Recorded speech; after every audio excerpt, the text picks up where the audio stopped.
Hello everyone. So welcome you all to my YouTube channel Let's Do Biology. I hope you all are doing well. So if you are new to my channel then please subscribe my YouTube channel Let's Do Biology. And guys, if you are liking my videos then hit the like button and don't forget to share the videos with your friends. Okay, so today I will discuss that how can you prepare for entrance exam of NII.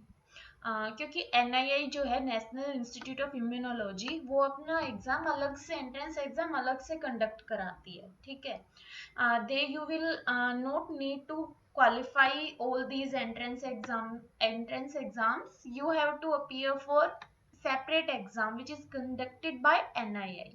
Okay, so in a previous video I already discussed related to my interview experience of NII, in which I got shortlisted after the second list in final list, I should say.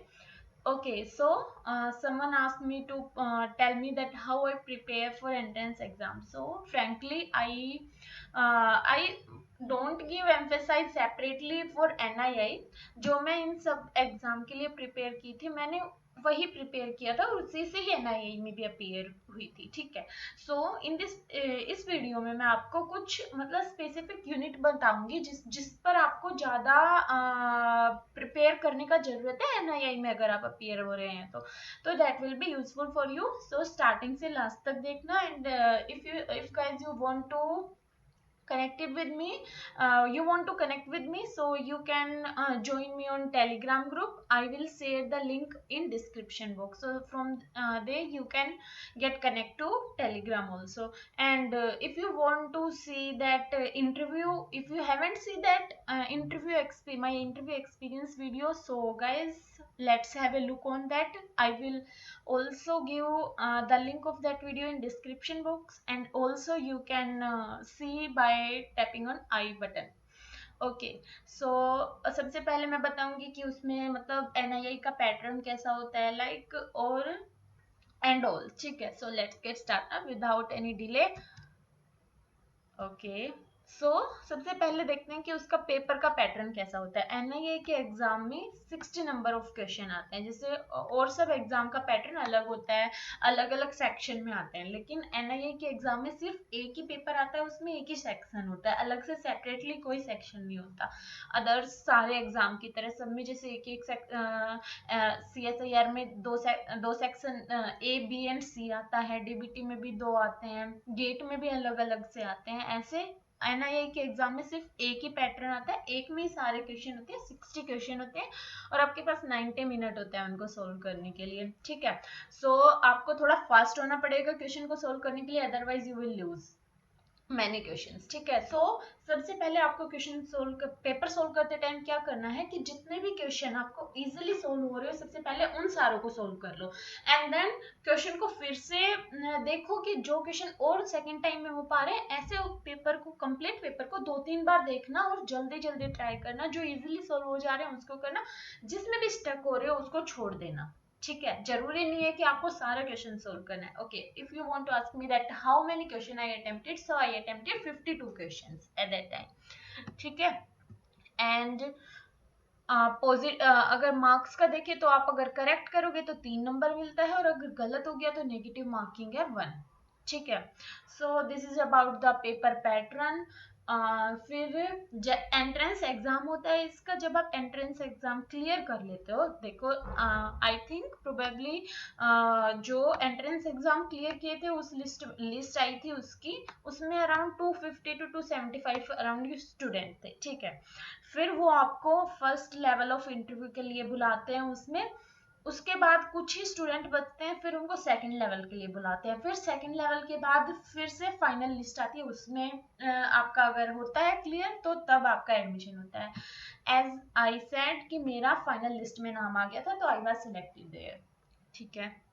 So paper pattern कुछ ऐसा होता है. Okay, so if you are curious कि question कैसा कैसा होता है, मतलब सारा बायोलॉजी का आता है, कुछ केमिस्ट्री का भी आता है, एप्टीट्यूड आता है, तो कैसा किस टाइप का आता है. तो इस बार क्या था, अराउंड 52 to 53 क्वेश्चन बायोलॉजी जो अपना पार्ट है उससे था, और 7 to 8 अराउंड इतना ही क्वेश्चन था एप्टीट्यूड से। ठीक है, जो CSIR और सब क्वेश्चन पेपर में आता है एग्जाम्स में, वैसे ही एप्टीट्यूड टाइप क्वेश्चन थे। नॉर्मल जो फिजिक्स से रिलेटेड छोटे छोटे थे कि स्पीड बताओ, डिस्टेंस बताओ, इस टाइप के क्वेश्चन थे। ठीक है, एप्टीट्यूड में। और अदर बायोलॉजी का था। नॉर्मली क्या होता है, कभी कभी केमिस्ट्री का भी पार्ट आ जाता है NII में, लेकिन अब की बार एक भी क्वेश्चन केमिस्ट्री से नहीं था। ठीक है, I hope these things are clear to you. Okay, so अब हम सिलेबस की बात करते हैं। ठीक है, सिलेबस में जो नॉर्मली CSIR का होता है, इसका सिलेबस भी नॉर्मली वैसा वैसा ही होता है। हम उसको कंपेयर करेंगे कि कौन कौन सा यूनिट नहीं है CSIR से, बट सेपरेटली आपको इसके लिए कोई भी प्रिपरेशन करने का जरूरत नहीं है। जैसा और सब एंट्रेंस एग्जाम के लिए, नेशनल लेवल एंट्रेंस एग्जाम के लिए प्रिपरेशन कर रहे हो, that will be sufficient to clear NII exams also. ठीक है, तो सबसे पहले देखते हैं बायोकेमिस्ट्री। देखो, बायोकेमिस्ट्री में इस एग्जाम में क्या था, बायोकेमिस्ट्री से तो क्वेश्चन थे ही, लेकिन जो नॉर्मली जैसे आप प्रैक्टिकल सोल्व करते हो उसमें आता है, उसमें जो न्यूमेरिकल होते हैं ना, लाइक 5x है आपके पास, 1x बनाना है और उसका टोटल वॉल्यूम इतना था, तो बताओ जो 5x था उसका कितना वॉल्यूम लेंगे। इस टाइप के क्वेश्चन थे, मतलब थोड़ा सा लेवल उनका ज्यादा था, बट इस टाइप के बहुत सारे क्वेश्चन थे, ऑलमोस्ट 6 to 7 क्वेश्चन थे। तो मेरा उसमें से कुछ 3-4 क्वेश्चन रह गए थे, सो प्रिपेयर अकॉर्डिंगली कि आप वो टाइप के क्वेश्चन इजीली सोल्व कर पाओ। ठीक है, बायोकेमिस्ट्री में, सो बायोकेमिस्ट्री से काफी सारे क्वेश्चन थे। Okay, prepared well each. Then cell biology से भी नॉर्मली ठीक ही क्वेश्चन थे। और immunology, as you all know कि ये इम्यूनोलॉजी के लिए डेडिकेटेड है, तो इम्यूनोलॉजी तो सबसे भर भर के ही होगा। ठीक है, इम्यूनोलॉजी के बहुत सारे थे, लगा लो 10-20 क्वेश्चन तो होंगे ही आराम से। ठीक है, इम्यूनोलॉजी से। देन मोल बायो, मोल बायो से भी बहुत ज्यादा क्वेश्चन थे, तो मोल बायो भी इंपॉर्टेंट है। जिन पे मैं स्टार लगा रही हूँ, इनको NII के लिए कर रहे हो तो इनको अच्छे से रिवाइज करना, बहुत अच्छे से प्रिपेयर करना। देन एनिमल फिजियोलॉजी, इससे भी कुछ कुछ क्वेश्चन थे, इतना ज्यादा नहीं बट थे। ठीक है, देन जेनेटिक्स, जेनेटिक्स से भी कई क्वेश्चन थे, और जो न्यूमेरिकल टाइप, जैसे मैंने इसकी वीडियो अपने ग्रुप चैनल पे भी डाली है, guys look at those videos. जैसे डिलीशन मैपिंग डाला है, complementation, genetic dissection, and in further I will somatic cell hybridization भी डालूंगी। तो इन सब के न्यूमेरिकल देखना, उससे भी रिलेटेड कुछ क्वेश्चन थे। ठीक है, अप्लाइड बायोलॉजी, अप्लाइड बायोलॉजी और method in biology, method in biology is utmost important for any type of entrance exam, क्योंकि मेथड ऑफ बायोलॉजी को इन सब यूनिट से कनेक्ट करके तब क्वेश्चन पूछा जाता है। तो आपको मेथड्स तो सारे आने ही चाहिए। जो मैंने एक लास्ट वीडियो में अपना जो CSIR का कि how can you prepare for CSIR net, उसमें मैंने अच्छे से बताया था कि मैंने ये जो सारा यूनिट है कहाँ कहाँ से पढ़ा था। So guys, if you haven't seen that video, so you can see that video. I will also give the link in, I will also give the link in description box. ठीक है, so method in biology भी इंपॉर्टेंट है। And then finally aptitude question, aptitude question जो normally आप prepare करो, जैसे मैंने उस वीडियो में बताया था कि प्रीवियस ईयर CSIR का प्रिपेयर कर लो, उसी से ही आपका एप्टीट्यूड सोल्व हो जाएगा। जरूरी नहीं है सब एप्टीट्यूड सोल्व करने का एग्जाम में आप सब कर पाओ, जितना होता है 2-3-1-2 उतना ही कर दो। ठीक है, that will be sufficient, because I also haven't solved all the questions in exam. ठीक है, सो एप्टीट्यूड क्वेश्चन आता है, ये सब यूनिट, इतना सिलेबस है, इन सब को ध्यान से जो जो मैंने बताया उनको अच्छे से प्रिपेयर कर लेना, NIA आराम से हो जाएगा। और क्वेश्चन लेवल बहुत इजी होता है NIA का, लिटरली हार्ड नहीं होता। इफ आपने अच्छे से प्रिपेयर किया, आपका कॉन्सेप्ट क्लियर है, तो आसानी से क्वेश्चन सारे सोल्व कर पाओगे। ठीक है, और टाइम का ध्यान रखना कि टाइम ज्यादा नहीं होता, तो आप you have to stick with time. अब देखो, हम देखते हैं, ये था हमारा लाइफ साइंस का सिलेबस। तो देखो, ऑलमोस्ट सारा यूनिट आ रहा है। देखो, एक तो इकोलॉजी इवोल्यूशन नहीं है, ठीक है, प्लांट फिजियो नहीं है, डेव बायो भी ऑलमोस्ट नहीं आता।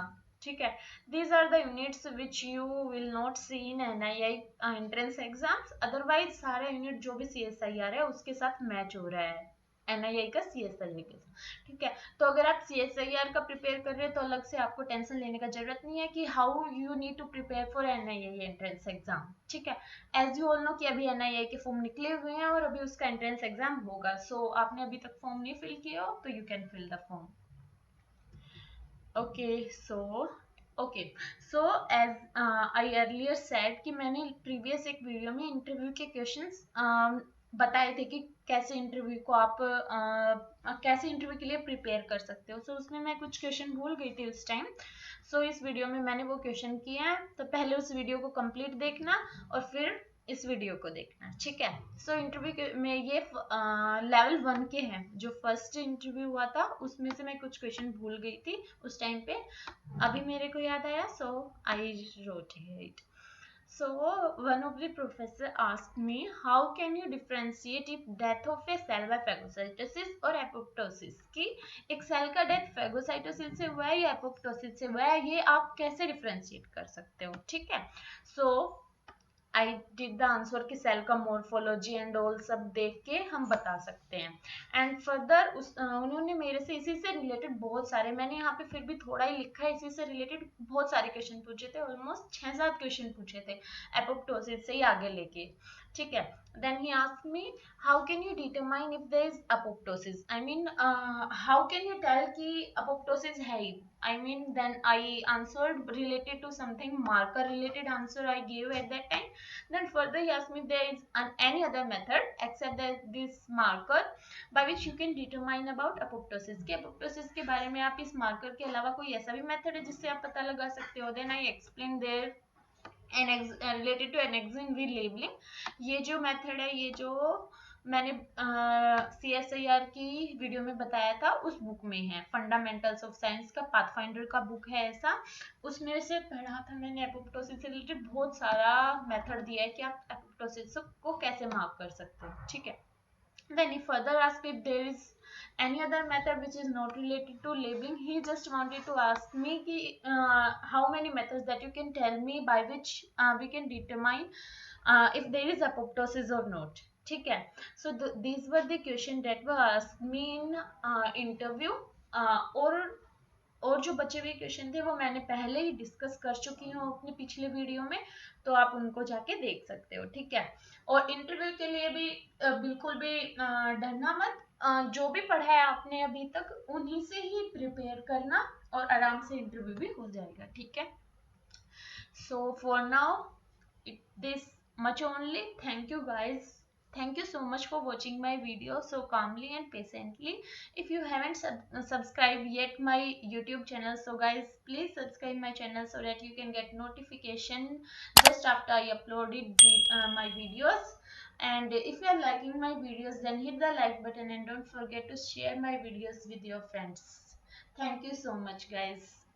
If you have any other queries or if you want anything more, so you can write in comment box. I will try to make the video on that topic also. Thank you guys again.